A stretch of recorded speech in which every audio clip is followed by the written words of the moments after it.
রাউজানে জনগুরুত্বপূর্ণ একটি সড়কের গাইড ওয়াল ভেঙে ফেলা এবং সড়কের জায়গা দখল করে পাকা দোকানঘর নির্মাণের প্রতিবাদে মানববন্ধন ও প্রতিবাদ সভা করেছেন ভুক্তভোগী জনসাধারণ।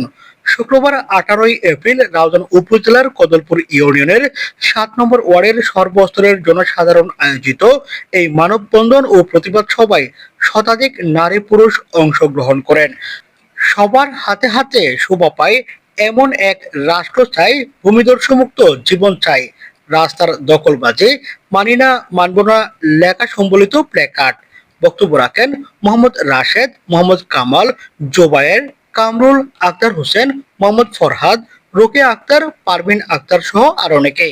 ভুক্তভোগী জনসাধারণের দাবি, হাফেজ বজলুর রহমান সড়ক থেকে পশ্চিম পাশে রাউজান উপজেলার কদলপুর ইউনিয়নের 7 নম্বর ওয়ার্ডের বাসিন্দাদের চলাচলের সুবিধার্থে নিজস্ব অর্থায়নে আব্দুল করিম মহাজন বাড়ি থেকে সড়কের পাকা গাইড ওয়াল নির্মাণ কাজ শুরু করা হয়, কিন্তু বৃহস্পতিবার দিবাগত রাতে সড়কের নির্মাণাধীন গাইড ওয়াল ভেঙে দেওয়া হয় বলে অভিযোগ করা হয়।